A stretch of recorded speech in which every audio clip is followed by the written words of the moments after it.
Vamos chamar agora a nossa palestrante de hoje, Rose. Seja bem-vinda.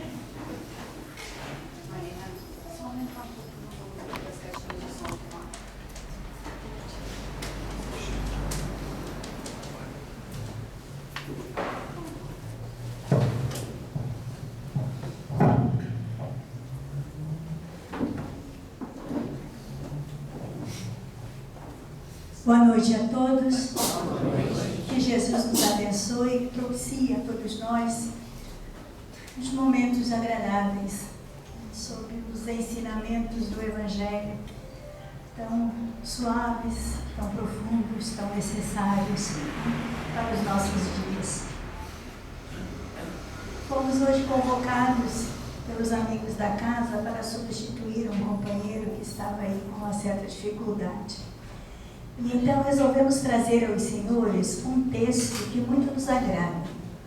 Esse texto está no livro A Eterna Mensagem do Monte, de Leon Tolstói.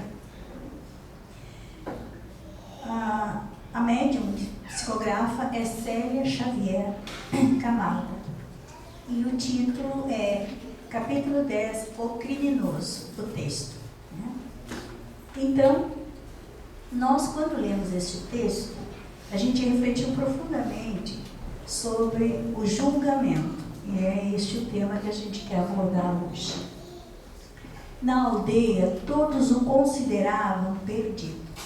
Desde a infância, sempre demonstrava péssimo caráter e tendências criminosas. Nem mesmo os pais o toleravam. Atingida a puberdade, piorou a sua situação. Seu comportamento passou de tal modo a comprometer a sua vida e a vida da família, que a todo instante beirava a necessidade de ser expulso de casa. Não demonstrava nenhum respeito pelas pessoas. E a menor interpelação respondia com má educação, agressivo e irreverente.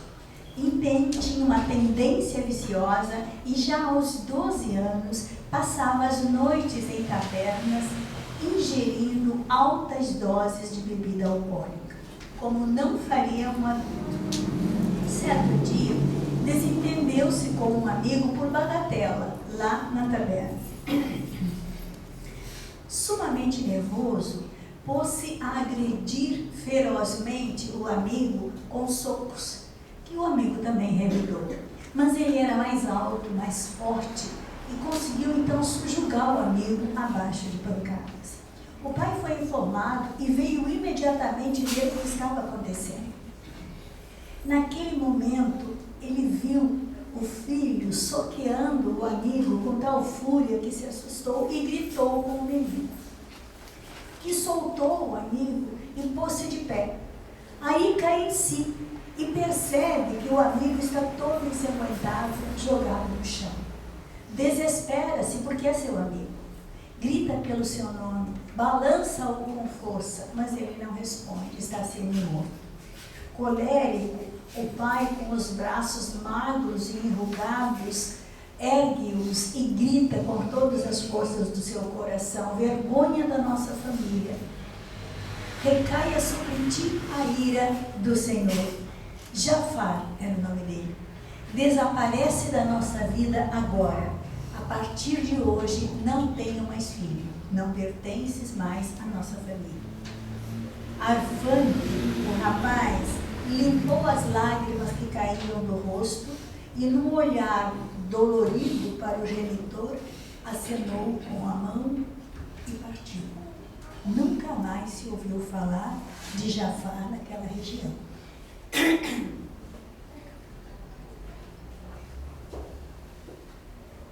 Alguns anos depois, um bando de salteadores ganhou notoriedade em toda a região pela forma cruel com que matavam as suas vítimas.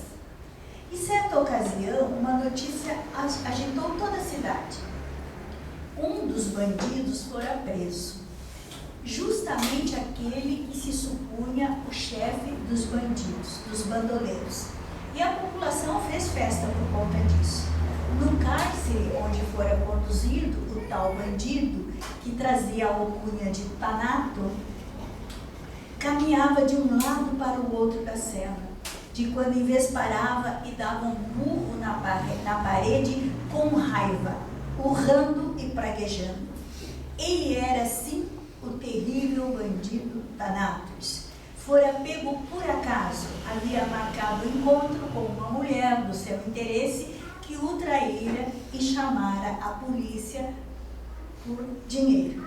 E ele então, desgarrado do grupo, sozinho, do seu grupo de bandoleiros, sozinho foi presa fácil para a polícia, apesar de ser um homem muito forte. Cercaram e o prenderam antes que pudesse esboçar qualquer reação. Desesperava-se de pensar que seus companheiros não sabiam onde estava, e muito menos que estava preso. Para o seu bando, que eram homens ágeis e fortes, não haveria dificuldade nenhuma em tirá-lo da prisão. Mas não sabiam que ele estava lá, não sabiam onde ele se encontrava. E aí então, ele desesperou-se, né? Cada vez mais impaciente e truculento, o bandido compreendeu que estava sozinho à mercê das autoridades e sabia que seu destino já estava selado. Daí por diante, resolveu mudar de tática. Já não seria mais aquele grosseiro e mal educado homem. Mudou o comportamento, parou de esbravejar, de dar murros nas paredes, tornou-se afável, simpático, fez amizade com o carcereiro, tratando-o com gentileza, conseguiu até comovê-lo, né? Foi capaz de comovê-lo com a sua história. Naturalmente, ele contou a sua história puxando as brasas para o seu assado, né? Era vítima, vivera sempre sozinho, circunstâncias adversas o tempo todo. Com o passar dos dias, delicadamente, pôs-se a reclamar para o amigo carcereiro. Ah, meu amigo, não reclamo daqui, não faço nada, tenho boa comida, mas a solidão, não ter com quem conversar, não ter absolutamente nada para fazer, é muito desagradável. Entre um suspiro e outro, lamentava. Compreende, né, meu amigo? Não que eu não goste da sua companhia, mas se de repente me fosse permitido fazer alguma coisa por você, que é agora meu amigo de fato, coisa que nunca tive, né, seria diferente. Aí o carcereiro, tomado de compaixão, pergunta o que, por exemplo, meu amigo? E ele diz: sei lá, talvez se pudesse me jogar dados. Eu sou muito bom em dados. Ele já havia visto o carcereiro com um joguinho de dados. Eu sou muito bom em dados, mas com certeza você não sabe jogar. Ele disse: não sei, eu também sou muito bom em dados. Então, podemos fazer grandes partidas. E eu tenho algum dinheirinho guardado, eu poderei então apostar. Se você ganhar, o dinheiro é seu. E se eu ganhar, o seu dinheiro é meu. Vamos fazer? Aí ele disse: olha, Thanatos, prometes não fugir? Se você prometer, eu abro a porta da cela. E aí então, aí entro aí dentro e nós podemos jogar. Eu tranco a porta novamente e nós podemos jogar. E ninguém deverá saber disso. Né? Aí ele então, claro, exultante, falou: eu não fugirei. Fica tranquilo, meu amigo. Faze isso. E quando eu sair daqui, tiver cumprido a minha pena, nós seremos maiores amigos ainda do que já somos, né? Sou muito rico lá fora e te darei mais do que ganharias durante toda a sua existência nesse local infecto. E então, o carcereiro, né, encantado com toda aquela amizade, convencido, né, ele abre a porta da cela. No que ele abre a porta da cela, Thanatos forte o empurra, toma de um bastão que estava perto da mesa do carcereiro, que era para uso de defesa, e toca-lhe uma paulada na cabeça muito forte. Né? O infeliz caiu no chão inconsciente depois do golpe. Rapidamente, de forma acelerada, Thanatos pôs-se a correr. Fugiu para bem longe, escondendo-se no meio de pedras que circundavam a cidade. ali próximo, na mesma região. E ele conhecia como a palma da mão aquela região.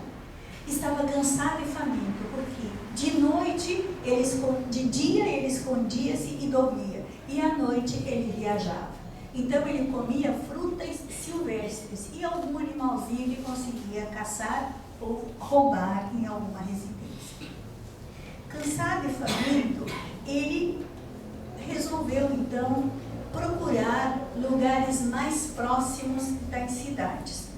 E quando estava se aproximando do Rio Jordão, que normalmente próximo do Rio Jordão tinha aglomerado de pessoas, onde ele poderia conseguir alguma comida, assustou-se e viu alguns soldados romanos. E ele pensou, eu não posso ser visto, né? Sabia que era fugitivo. E aí então, ele rapidamente acelerou o passo, escondendo-se na mata, esperando que ele se afastasse um pouco. Aí ele pensou, preciso chegar ao Rio Jordão o quanto antes. E aí então ele corre até lá. E próximo do rio ele vê um aglomerado de pessoas, né? Vê um homem com uma aparência estranha, magérrimo, vestido com pelos de camelo, né? Uma tira de couro na cintura, né? Nós já sabemos que é o João Batista, né? Roupa de camelo, tira de couro na cintura, né? Lá estava o João Batista, né? Diz que tinha um olhar coruscante, né? E assustador. E conclamava o povo que ali estava, falando do reino de Deus, dizendo, arrependei-vos, porque está próximo o reino dos céus. Thanatos vê aquilo e olha para trás e lá estavam novamente os soldados romanos. E ele acelera e se mistura no meio daquela pessoa. E João Batista, o homem lá com a pele de camelo, diz, eu vos batizo com água para o arrependimento. Mas aquele que virá depois de mim é mais poderoso que eu, cujas sandálias não sou digno de lavar, digno de levar. Ele vos batizará com o Espírito Santo e com o fogo. A sua pá ele tem na mão e limpará completamente a sua eira. O seu trigo ele recolherá no celeiro, mas queimará a palha em fogo inextinguível. Nesse momento, um arrepio correu o corpo de Thanatos. Ele era bandido, mas era muito inteligente. Compreender as palavras daquele homem de olhar assustador, como ele diz, né? E aí ele olhou para os soldados e olhou para o homem e achou o homem menos perigoso. Puxou o capuz no rosto e entrou na água, deixando-se batizar por aquele homem. O homem mergulha, Thanatos, na água, e quando ele, misturado no meio daquela multidão, se deixa banhar nas águas daquele rio, né, a semelhança dos outros que estavam fazendo esse tipo de coisa, sentindo a água fresca, revigorando, era um dia bastante quente, bastante abafado, ele, no momento que ele sai do rio, ele começa a passar por um bem-estar que há muito tempo não sentia. Estava leve. Os soldados romanos olhavam tudo a uma certa distância e ele nem se preocupava. Era como se estivesse levitando no ar, né? Algo muito diferente havia acontecido. Exatamente naquele momento, ele sentiu uma espécie de calor inusitado nas suas entranhas. Um pequeno grupo de homens acercou-se deles e ele percebeu que naquele grupo de homens que estavam se aproximando, havia um que se distinguia de todos. Tinha os cabelos cacheados na altura dos ombros, repartido ao meio à moda nazarena, e os seus olhos eram extraordinariamente brilhantes. Ele pensou, meu Deus, quem será? E este homem pede àquele outro da pele de camelo que o batize. E o da pele de camelo diz, eu é que preciso ser batizado por ti, e tu vens a mim? Aí aquele homem de olhos brilhantes diz, deixa por enquanto, porque assim nos convém cumprir toda a justiça. Naquele instante, percebendo que algo diferente ocorria, Thanatos passou a observar melhor a figura bela e majestosa daquele que acabara de ser batizado. Sentiu algo especial lhe dominar o íntimo. Não teve muito tempo para pensar, porque os soldados romanos já estavam chegando muito perto, E ele precisava dar um jeito, né? Enfim, ele pensa, não vou ficar aqui, é um bando de judeus, hebreus, que normalmente eu faço chacota com eles, e aí eles saem em debandada, né? E correm fugindo daquele lugar por conta dos romanos que estavam se aproximando.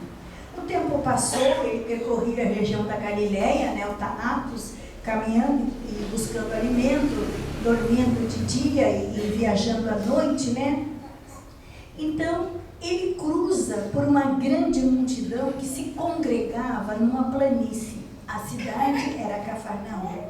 Curioso, cercou-se, e pelo aspecto humilde das pessoas, ele percebeu que não tinha problema nenhum, ele podia ficar no meio delas. E chamou a sua atenção o grande número de enfermos, de paralíticos, de cegos, de endemoniados, todos ali aglomerados. Jamais vira tanto sofrimento junto, no mesmo lugar. Foi se informar o que estava acontecendo. Alguém falava e a pessoa pediu a ele silêncio e mostrou para quem falava. A figura impressionante que fora batizado lá no Rio Jordão estava ali. Nunca mais pôde esquecer aquela face serena e aqueles olhos lúcidos. Jamais voltar a vê-lo. E nem sequer ele sabia de quem se tratava. Agora estava ele ali, pregando ao povo. Sua voz soava clara e encantadora, dotada de atração irresistível. Thanatos não teve dúvida, precisava aproximar-se. O homem dizia: ouviste o que foi dito aos antigos, não matarás. Thanatos arrepiou-se. E quem matar estará sujeito a julgamento. Disse isso olhando nos olhos de Thanatos. Eu, porém, vos digo que todo aquele que se irar contra o seu irmão estará sujeito a julgamento. E quem proferir um insulto a seu irmão estará sujeito a um julgamento no tribunal. E quem lhe chamar de tolo estará sujeito ao fogo de inferno. Se, pois, ao trazeres no altar a tua oferta, ali te lembrares de que teu irmão tem alguma coisa contra ti, deixa perante o altar a tua oferta e vai primeiro reconciliar-te com o teu irmão. E então, voltando, faze a tua oferta. Entra em acordo sem demora com o teu adversário, enquanto estás com ele a caminho, para que o adversário não te entregue ao juiz, olhando para Thanatos, e o juiz ao oficial de justiça, e sejas recolhido na prisão. Em verdade te digo, que não sairás dali enquanto não pagares o último centavo. Jafar, agora, bandido Thanatos, porque o Thanatos era exatamente o menino Jafar do início da história, pôs-se a meditar naquelas palavras. Aquele homem era impressionante e parece que conhecia a sua história, né? O que não aceitava nas religiões, nos ensinamentos, era o que o judaísmo fazia. Era a falsidade que muitas pessoas no judaísmo cometiam. Eles faziam um certo tipo de crime, né? E depois iam tranquilamente ao templo orar e fazer suas oferendas como se fossem limpos de coração. E não eram. Então, na verdade, eles eram hipócritas. O extraordinário personagem continuava falando. E ele não despregava os olhos daquele homem.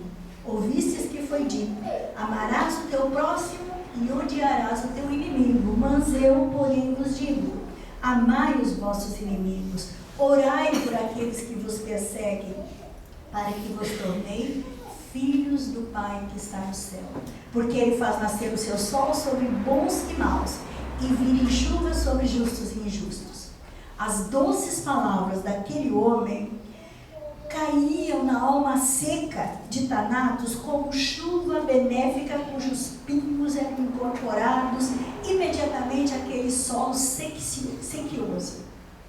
Sim, pensava ele, o profeta tem razão. Se nós que somos o povo escolhido, porque ele também era judeu, fizermos o mesmo que os gentios, aqueles que não conheciam o Deus único, que diferença existirá entre eles e nós?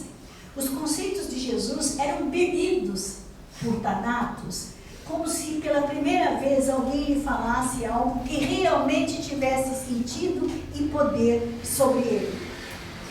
Enfim, ao mesmo tempo que ele conhecia a maneira de pensar dos sacerdotes, dos escribas, dos fariseus, refletia que Jesus estava naquele momento correndo um sério perigo, porque com os seus conceitos revolucionários, logo os fariseus e os saduceus e os sacerdotes, os escribas, logo iriam mandar matá-lo. A sua vida já não tinha nenhum sentido mesmo. Aí então o bandido Thanatos decidiu então que dali por diante ele iria proteger aquele homem até com a sua própria vida. E foi assim que aconteceu. Tempos correram e ele, onde Jesus estava, a uma distância de 100 a 200 metros, lá estava Thanatos.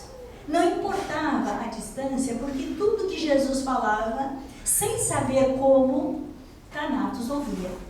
E muitas vezes, antes de dormir, ele refletindo nas falas de Jesus, ele sentia que o mestre respondia para ele, sem ele articular nenhuma palavra. E isso impressionava profundamente.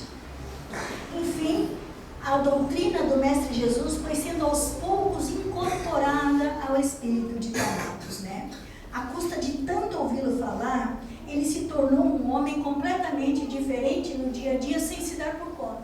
Era gentil, servia, né? Trabalhava muitas vezes para ter o que comer, né? Fazia pequenos serviços, né? Nos lugares por onde eles passavam, sempre seguindo Jesus. Mas um dia, fazendo um desses trabalhos, ele precisou ficar um pouco ausente. E foi nesse dia que Jesus então foi preso. Ele não se conformava. Achava que era culpado por aquilo. Não percebeu o quanto Jesus estava perto do perigo.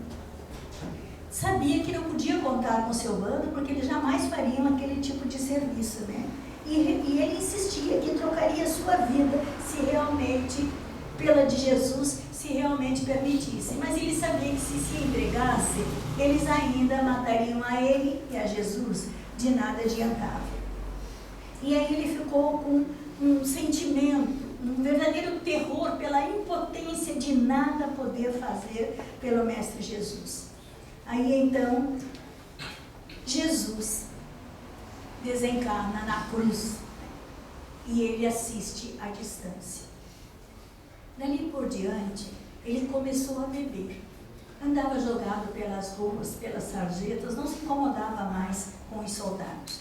8 dias se passaram com ele alcoolizado dia e noite.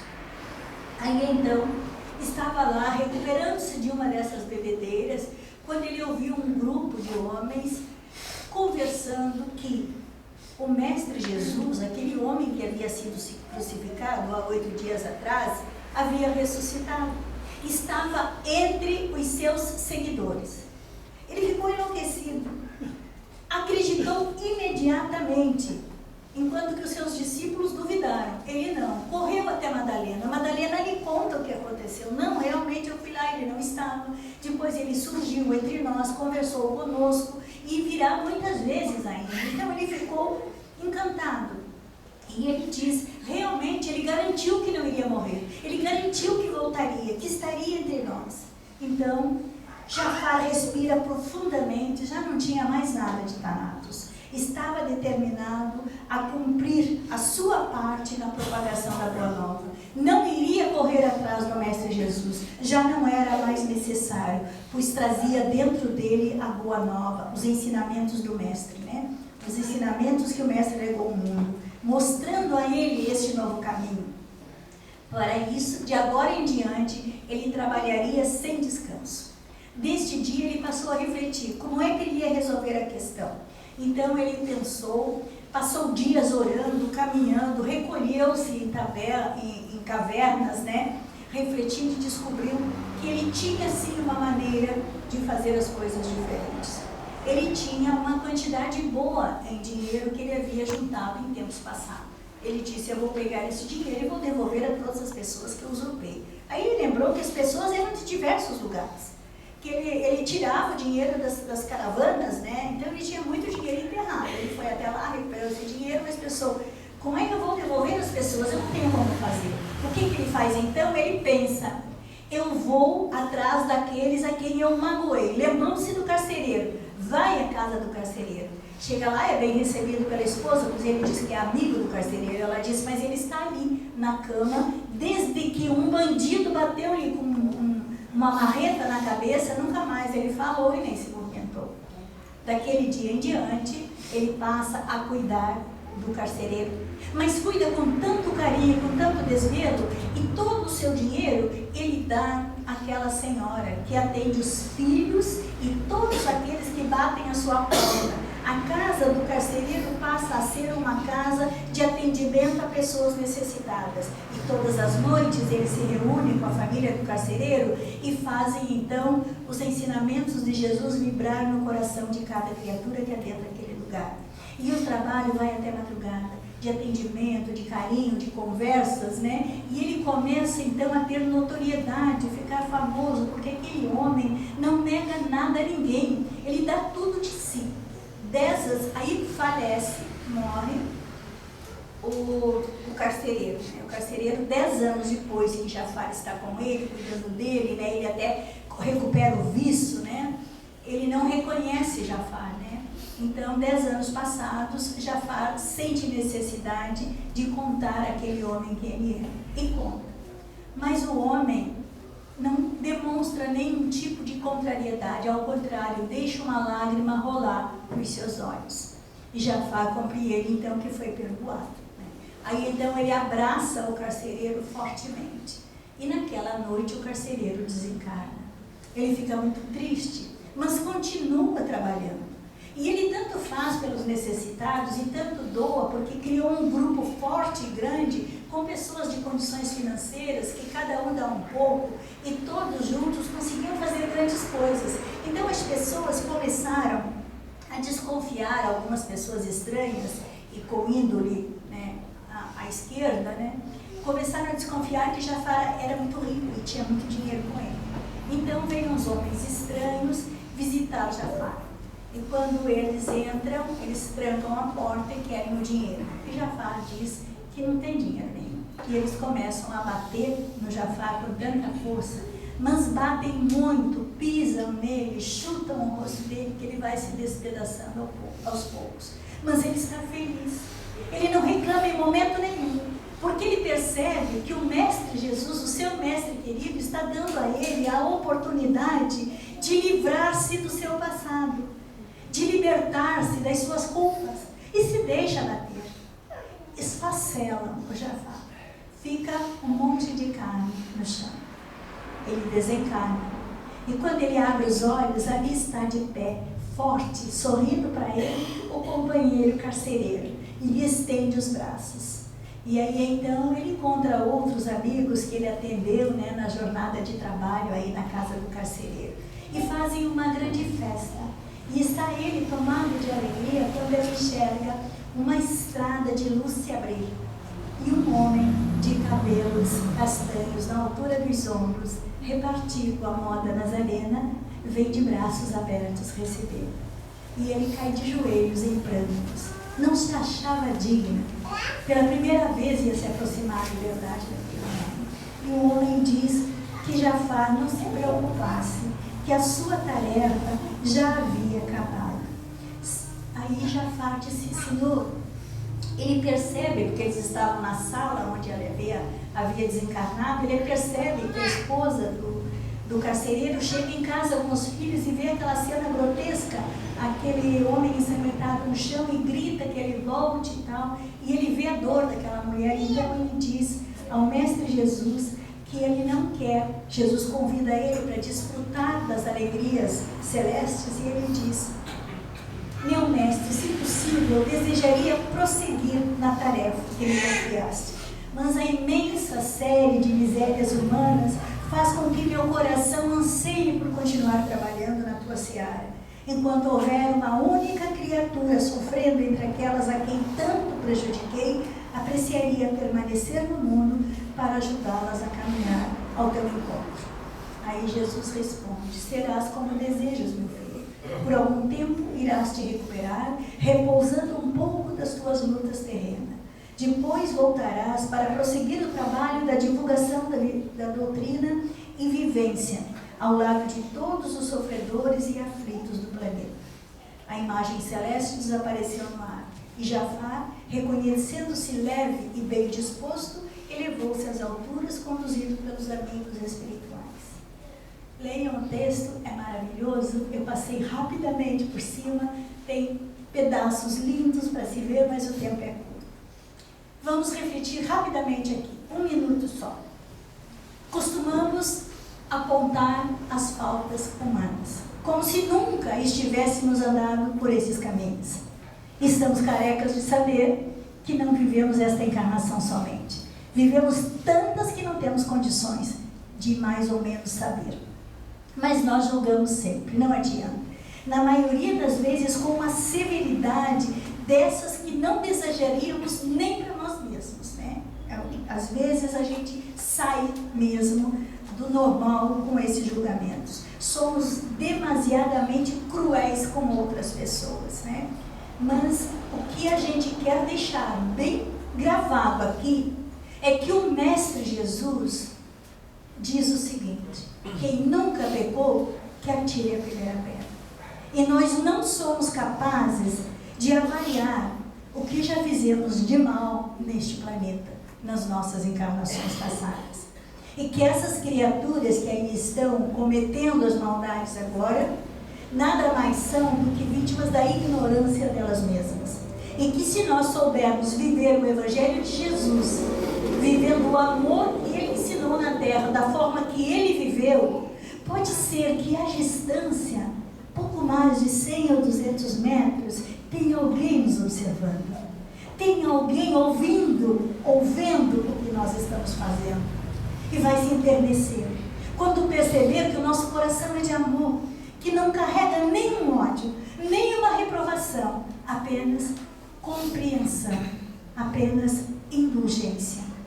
E se essa criatura perceber e resolver então apostar na nossa proposta, teremos ganhado a nossa encarnação. Que Jesus nos abençoe hoje.